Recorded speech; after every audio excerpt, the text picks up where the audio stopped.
Good evening, and welcome to the Way Out Show. I'm your host, Dane McCarthy. Today is March 28th, 2018. And as always, a lot is happening in the world. Unbelievable, complex, contradictory events. So how do we make sense of it all? It's almost impossible to make sense of it all. But all we can do is do our best to have an understanding, have at least some kind of minimal understanding. I think it's important to have an understanding of events. And we like to pretend to ourselves that these events don't affect us, but in reality they do. World events do affect our lives and our thinking and our opinions and our actions, because our actions come as a result of our thinking processes. And once we decide we are going to not think critically, not analyze, not investigate, not consider, not ruminate about what happens, what goes on in the world, and why, then we really do become vulnerable to influence of powerful, manipulative forces that will do their best to use us and use our naivete and use our ignorance for their own often very nefarious purposes. So this is why education is so important. And what is education? That's the question. Education is not going to college. We might think it is, and the college professors and the whole system wants you to believe that a college education is what you need, and that is education. But very often, what we see happening in college, and this is more true now than perhaps in the past, what you see, instead of an effort to teach people to make up their own minds, it's more about training or manipulating and really espousing a particular narrative, a particular agenda, a particular view of how the world works. And what we see now in today's colleges is a very, frankly, one-sided view of the world, of how the world works. I myself come from a very left-wing background.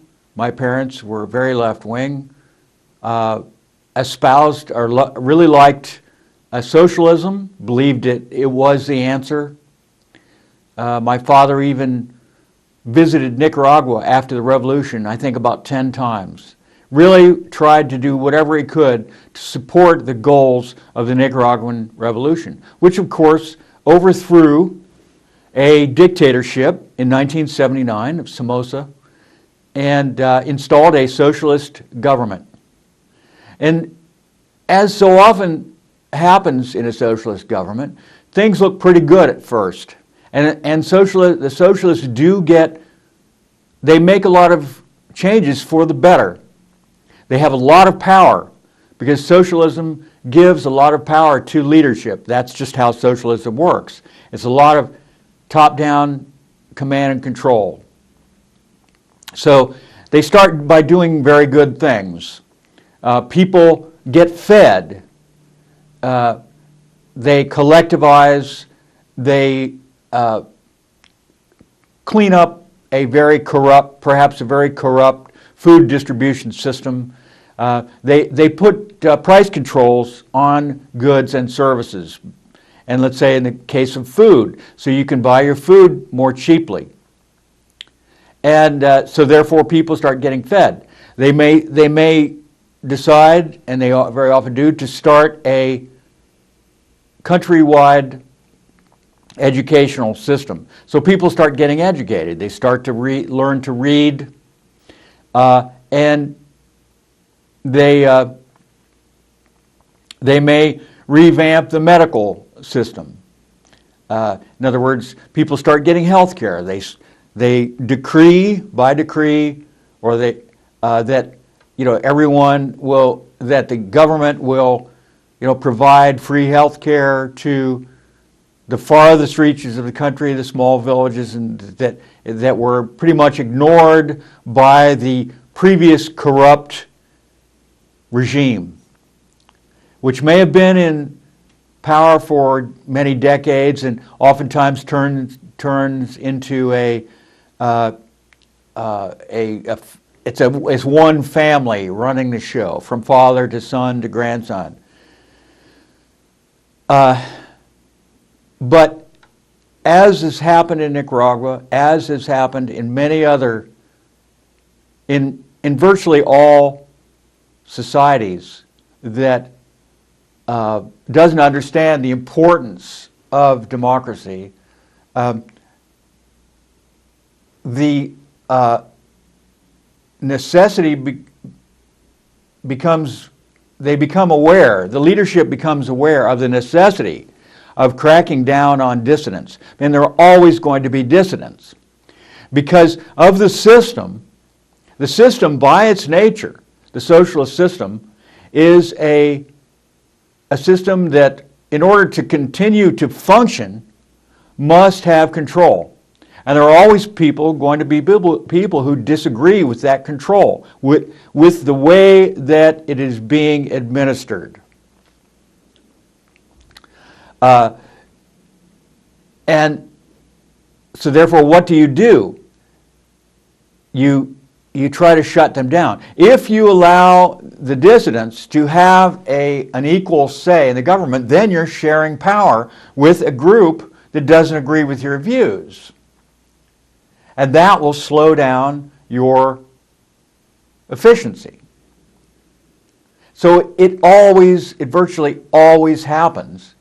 If you suppress the opposition, then you will have problems. You'll have to oppress. If you suppress, you will have to oppress, and that will lead to trouble and perhaps to violence. So you have rebel groups that begin to form. And in order to maintain control, you must eventually, you have to break the law yourself, your own laws. You have to exempt yourself from your own laws in order to keep control.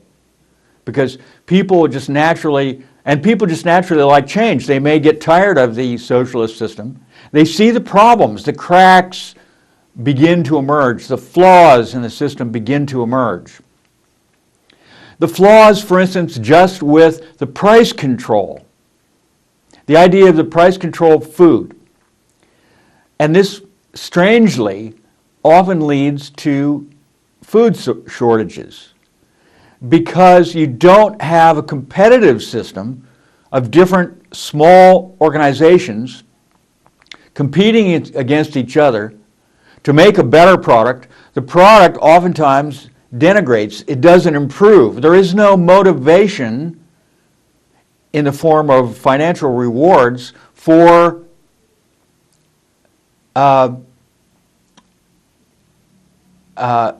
there's no motivation to improve the product because everyone is paid the same because it's a socialist system.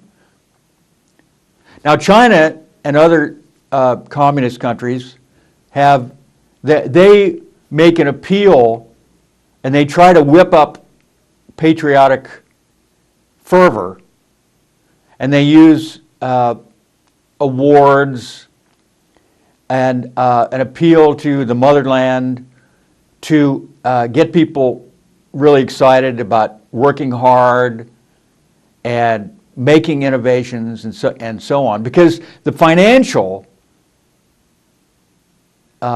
motivation is really not present in a communist or socialist system. Now, in Europe, you have the democratic socialist system, which is an attempt to blend the socialism and the democracy together. And this is an improvement. It seems to improve the system. Even Communist China has adopted a lot of the idea of competitiveness and financial rewards for hard work and innovation in their system, because they've had to in order to stay in power. So the communists sort of gave in and they said, okay, we'll let you have this, because they would have been lost. The communists would no longer be in power if they had not given in to the entrepreneurs. And they certainly did not want to see happen to them what happened to the Soviet Union, which vanished in 1991.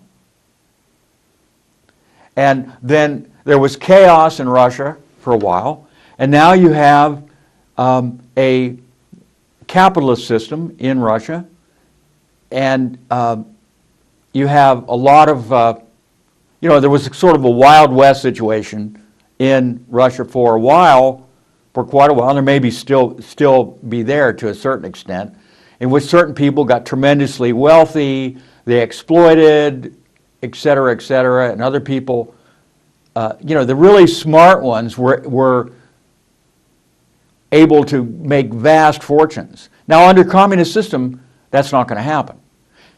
In a communist system, some people do get rich, and this is really not the way it's supposed to work, but it inevitably works this way.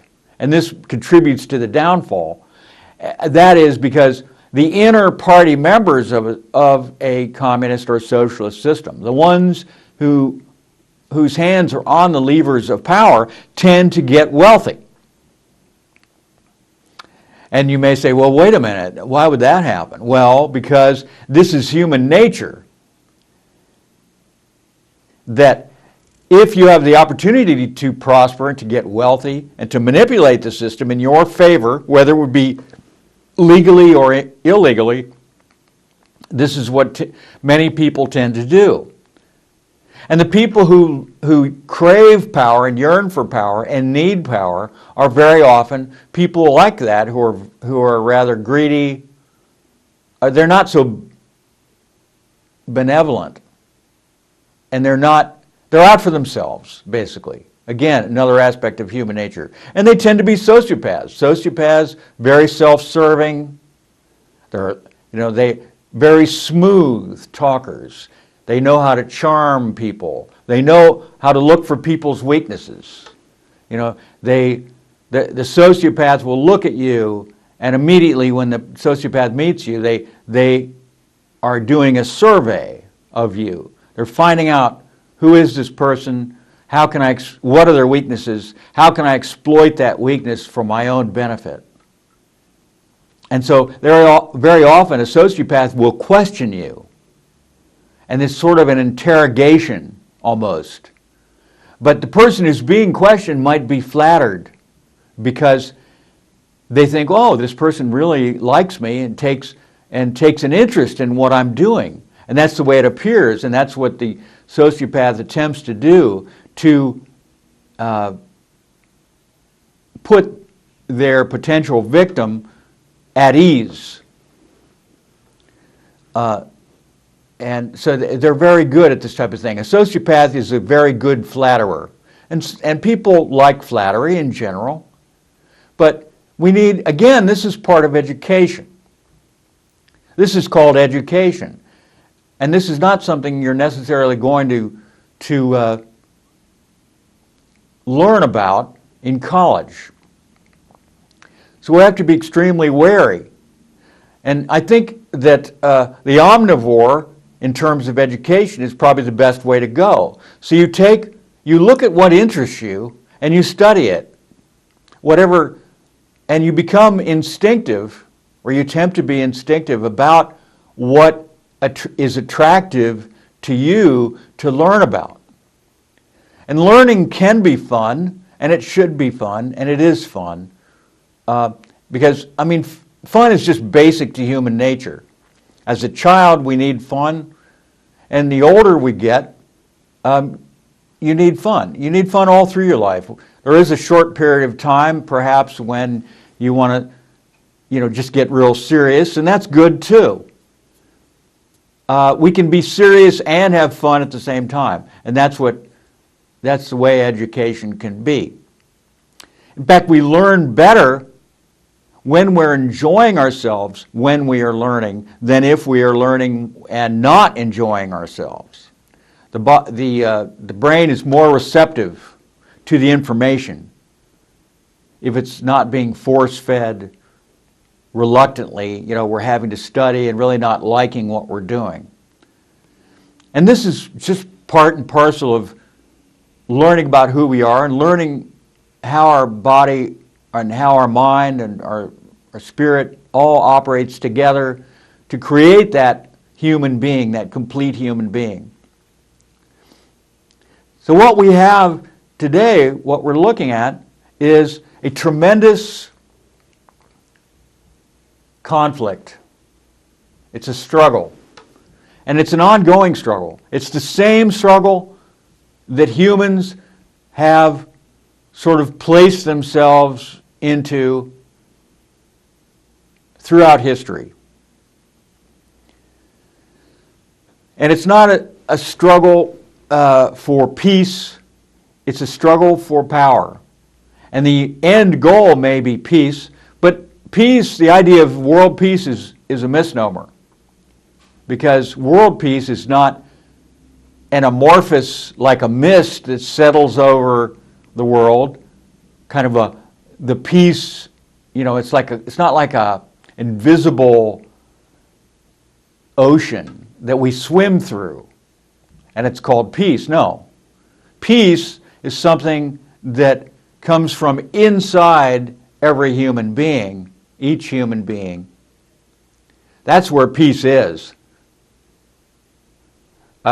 If the world doesn't need peace, human beings do need peace.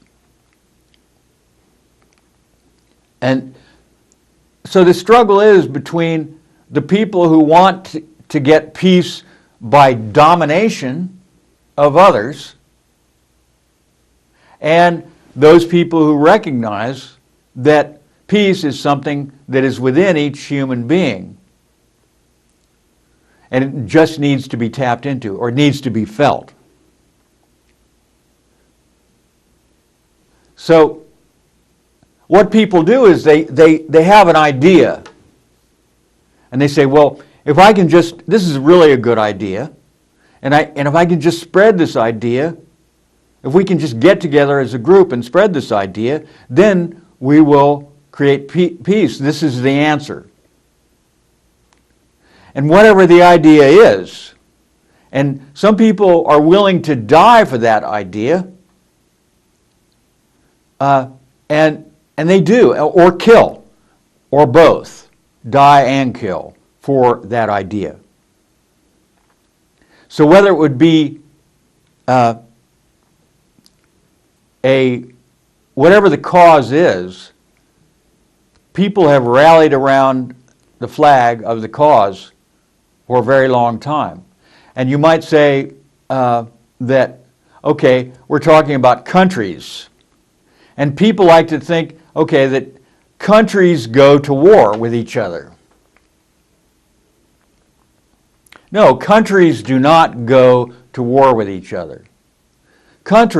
A country is an artificial construct created for a very definite purpose, for a whole list of very definite purposes. But typically, it's not the country itself that go, or even all the people in the country that go to war with another country. It's the leadership of those two countries, or those three countries, or how many countries there are. They're the ones that decide that they will drag their people into that war, even often kicking and screaming. They may not even want to be in that war, but they're forced by the leadership at essentially the point of a gun to go to war with another country that they don't have any grievance against at all. And in fact, when the soldiers of the two various countries would get together, they don't fight, they just talk and have a good time, oftentimes, under the right circumstances. So and as soon as the war is over, then they're back and friends again. So we see that war itself is not something that countries do. It is something that a very few people at the top, the ones who control that country, do. And those people themselves may be motivated to go to war with another country for any number of reasons. And one of those reasons may be that they want to distract the people of their own country from, and wait for it, crimes that that leader has committed. And they were willing to sacrifice thousands of lives to save their own butts, essentially. And this is why sometimes both leaders of both countries have a mutual motivation to go to war with each other, because they both are perpetrators of crimes, maybe against their own people, maybe they're, embezzling, who knows what. And so therefore, they decide they're going to go to war with each other, and they whip their people up into a frenzy, and they use the other country as a scapegoat. Each country uses the other country as a scapegoat. In other words, and a scapegoat, for those who don't know what a scapegoat is, means that it's an artificial target that you can put the blame on. Now, the scapegoat may have not actually done anything, but you put all the sins on that scapegoat. You blame them for the problems that you're having. In Germany, during the time of Hitler, part of the reason he rose to power is because he let so many people off the hook for their misdemeanors, their crimes, their wrongdoings, and blamed everything on the Jewish people. And he made them into scapegoats. And we have a very convenient situation now in which all the Western countries are attempting to blame Russia for all the problems and recreate the long-running Cold War that I grew up in my whole life until the end of the Cold War, when the Soviet Union fell in 1991. And can you imagine how that someone living with that tension of this enemy that wants to destroy you, supposedly, and all those years, all those decades, and what that does to a person, and what this type of situation does to a person, to a human, in a world where you think, I could be killed any minute. There could be a nuclear war. Well, now our leaders are trying to bring that all back because, and why is that, you might say? Because the threat of international terrorism is not working out to the extent that, well, there are other reasons, but this is one of the reasons. It's not working out to the extent that the people who run the world, who are the true perpetrators at the very highest level, it's not working out because the threat level of international terrorism is not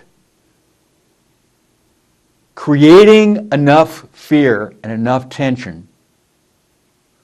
And many people, of course, are seeing through many of these terrorist attacks,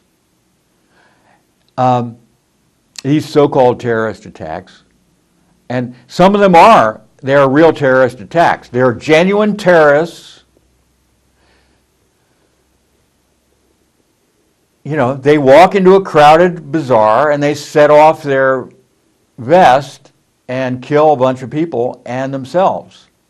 And that would be the typical terrorist attack.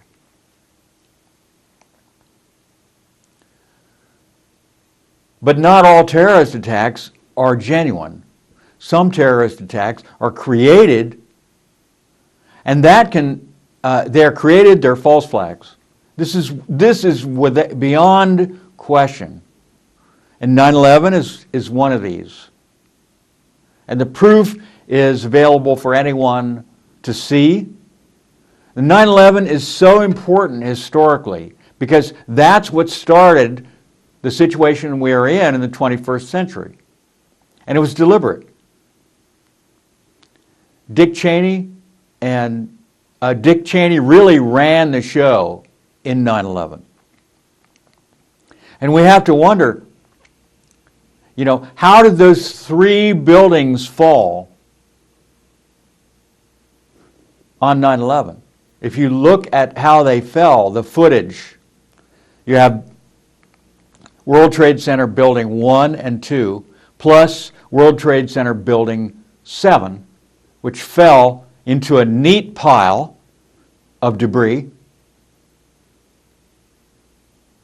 almost for no reason, according to the official report, some office fires, about 4:30 on the day of 9/11.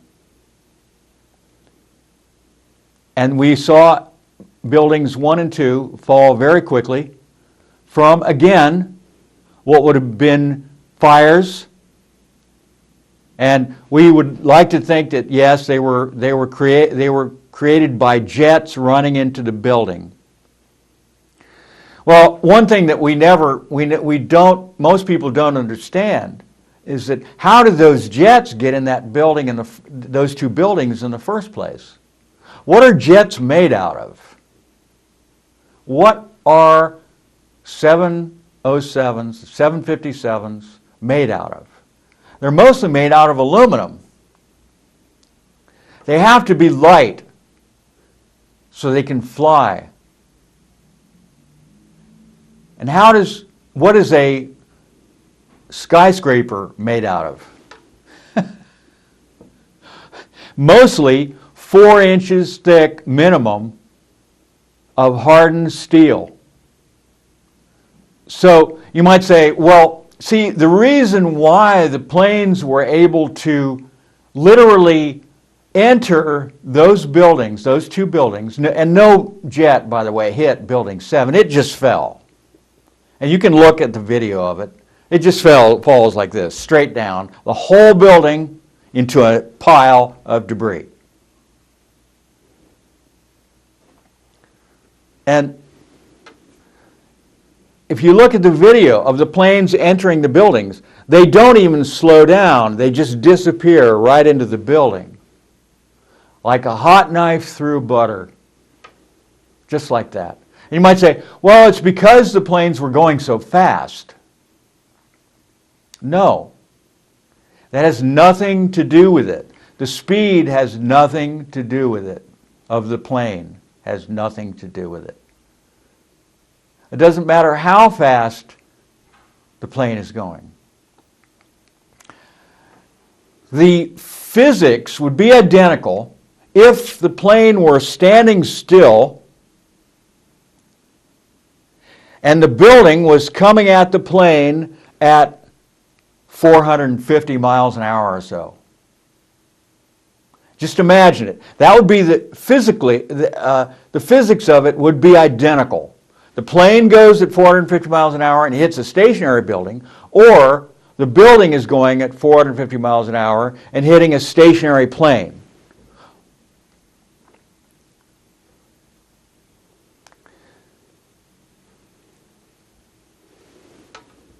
You can understand mentally, you can understand what would happen to that airplane if that building hit that stationary plane at that speed. It would be demolished. And that's exact, and it's no different. It doesn't make any difference. The impact is the same because it's just two things coming together.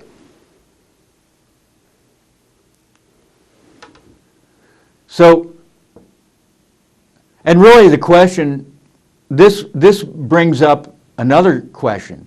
Again, it doesn't answer the question, how did the planes enter those two buildings? And the answer to that is simply that we don't know. We don't know how that happened.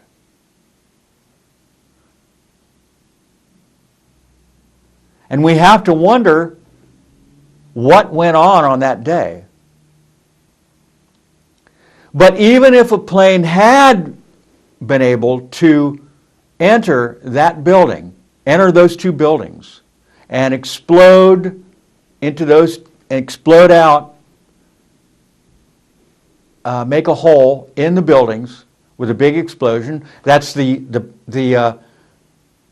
fuel explodes, right? It's mostly kerosene. That jet fuel is mostly kerosene. And of course, you know, it's going to ignite. And so, boom, you have this big explosion. And then you have a fire. And the flames are yellow. They're orange. You can look at the video. What color are the flames? And the official story is that the heat from the flames melted the steel girders of buildings 1, 2, and 7 enough, made them weaken enough so that the whole building collapsed in a pancake collapse. Okay, even if those flames were able to melt or weaken that steel in that area above where the fire is, it's obviously not going to melt the steel that's below. The steel would still be there. And you would have had, in a pancake collapse, there are pictures online of pancake collapses. They do happen, like in earthquakes. And what you end up with is, if it's full of people, you have a building in which each floor is collapsed onto each other floor. And what you end up with is a pile of, like a stack of pancakes, with bodies in between of dead people. And that's not what we have in 9/11. We had a relatively small pile of debris in very, very small pieces, and virtually no intact bodies. There were small pieces. They were blown to pieces, because 3,000 people died on 9/11. And a lot of those people were in those two buildings. Now, supposedly nobody was in Building 7 when it collapsed. In fact, they knew it was collapsing because we have video of police saying, well, they're going to pull this building. Get back, everybody get back. And even Larry Silverstein admitted that they pulled the building on 9/11, Building 7. But that's not the official story, because if that were actually, so you have a contradiction in the official story. You have Larry Silverstein. Larry Silverstein was the leaseholder of the World Trade Center complex. And he'd gotten the lease only a few months before and insured it for $3.5 billion per terrorist attack. And since two buildings collapsed, well, by terrorist attack, he got $7 billion. He insisted on, it was two separate terrorist attacks. He got $7 billion out of the insurance company. But he said on video in a PBS documentary called America Rebuilds that they pulled Building 7. Well, it takes a long time to wire up a building to pull it, to use controlled demolition to drop a building. You cannot do it in a matter of a few hours. It's impossible. Because it's a very complex process, because you want that building to implode on itself and collapse in a neat pile. So the physics of the 9/11 collapses of the building that are fully documented do not fit at all the narrative that's given to us by the U.S. government, which means that if we are going to use our critical thinking skills and logic, we must come to the conclusion that the U.S. government is lying about what happened on 9/11. And 9/11 is important because our entire foreign policy and our domestic policy, to a very large extent, depends on the narrative that 19 Muslim hijackers stole airplanes and flew them into buildings 1 and 2 of the World Trade Center, and also, of course, the Pentagon. And then another one is supposedly buried itself in the ground and disappeared, essentially, in Shanksville, Pennsylvania. I mean, which is absurd on the face of it. And also absurd that an airplane would be allowed to hit the Pentagon.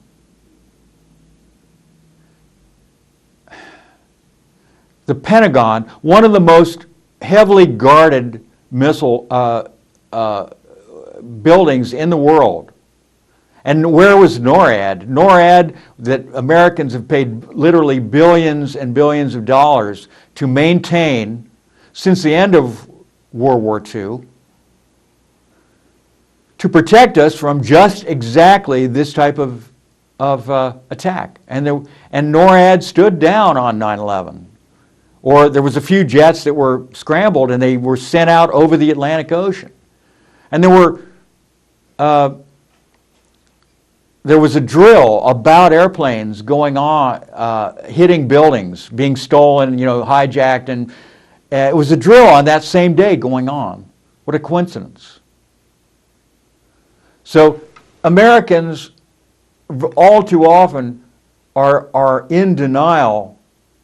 We are in denial of the facts. We are unwilling to use our critical thinking skills. And once you do that, once you are unwilling to face the truth, the painful truth, that our own government killed 3,000 people on 9/11 for political purposes to justify going to war in Afghanistan and Iraq. And those wars are still ongoing, by the way. We just had our president ramp up the defense budget, the military budget, by a tremendous amount, because we have to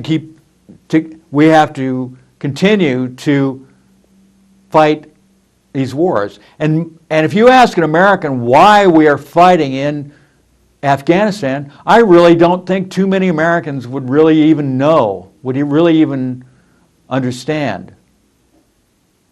Why? We are just about to lose in Afghanistan. To lose, you can't really lose or win in Afghanistan. The Taliban own about at least half of the country. Taliban owned all of the country before we invaded in 2001.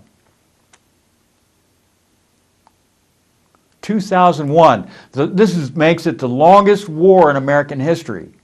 17 years Americans have been fighting and dying in Afghanistan.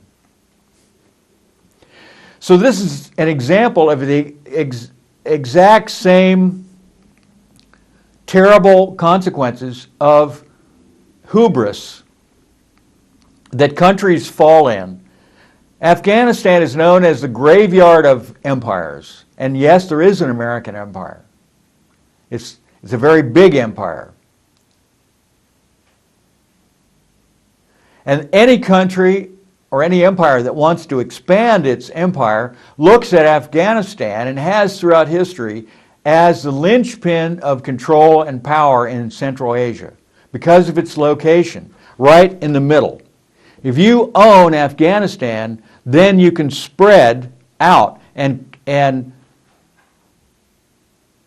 grow your power into the neighboring countries. But the people of Afghanistan are very different than the type of people who typically own a country, who live in a country, in that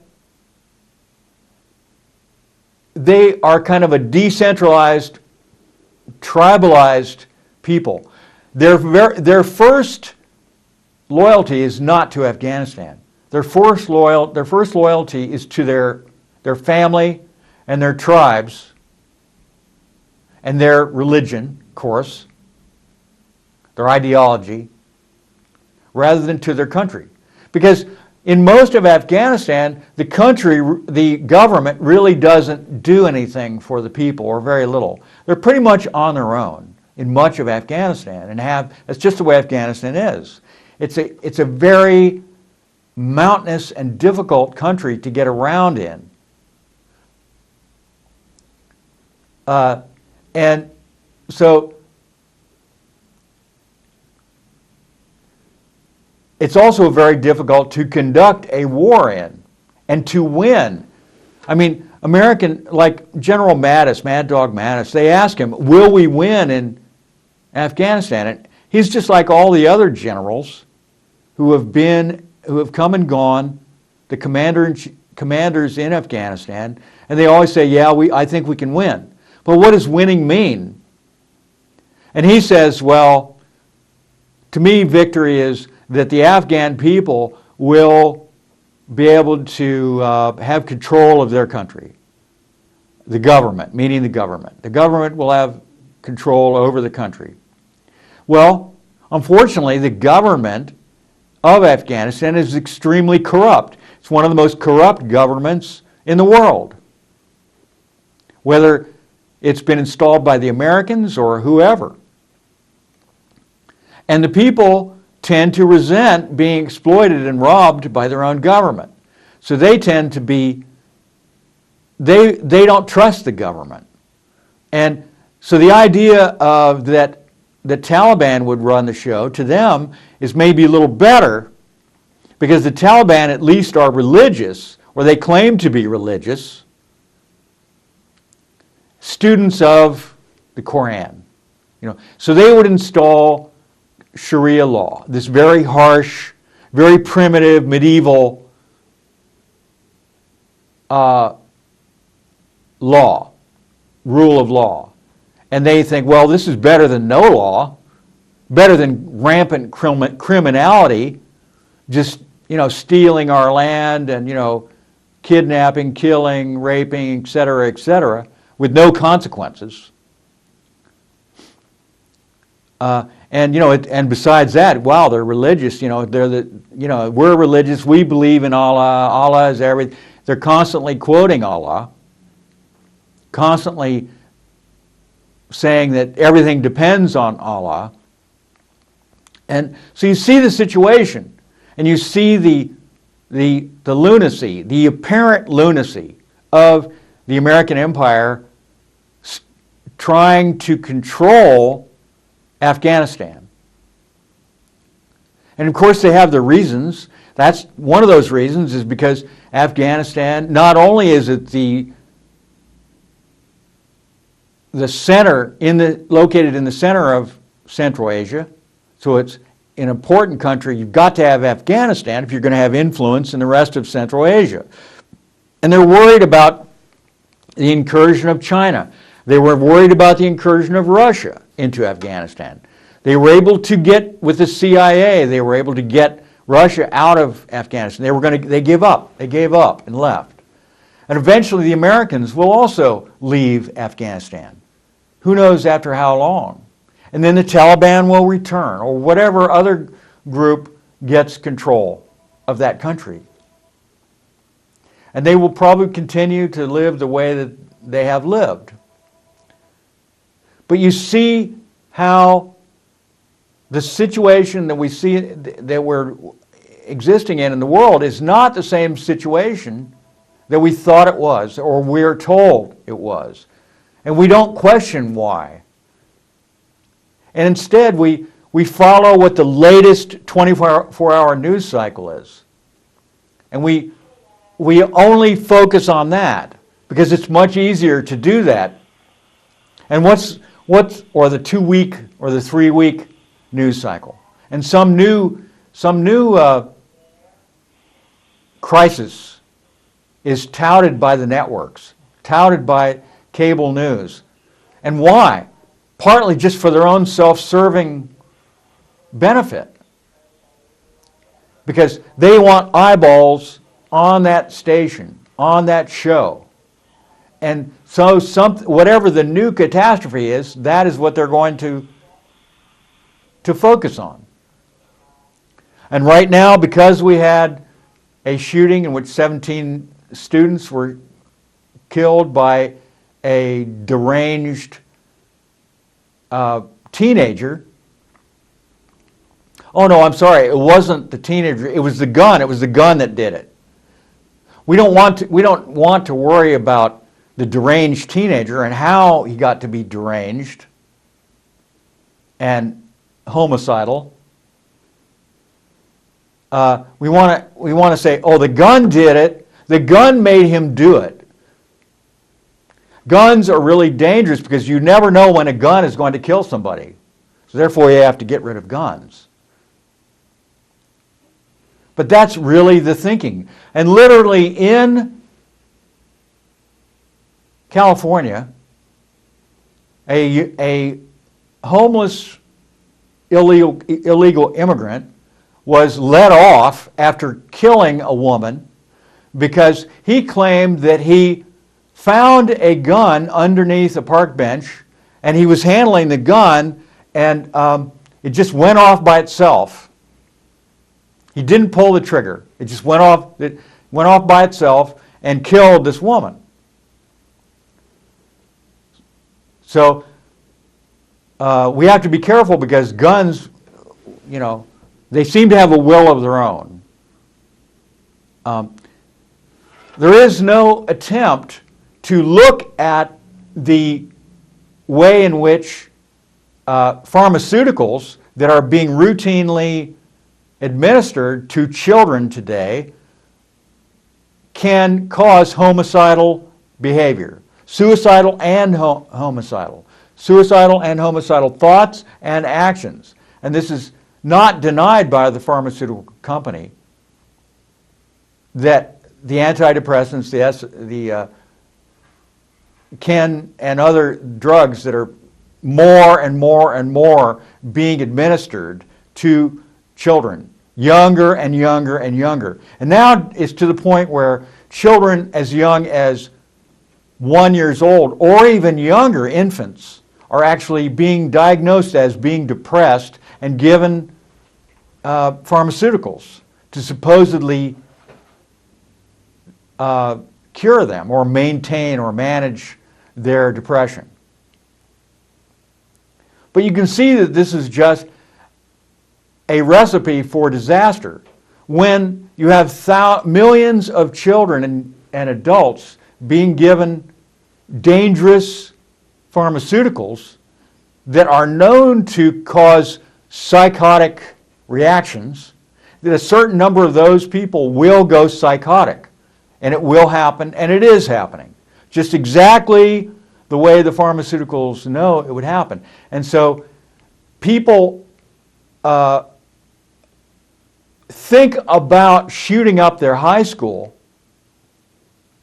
young people, or shooting up a church, or a movie theater or a mall or any other thing, whatever. And they tend to go after what seems to be the cool thing to shoot up in their brains that has been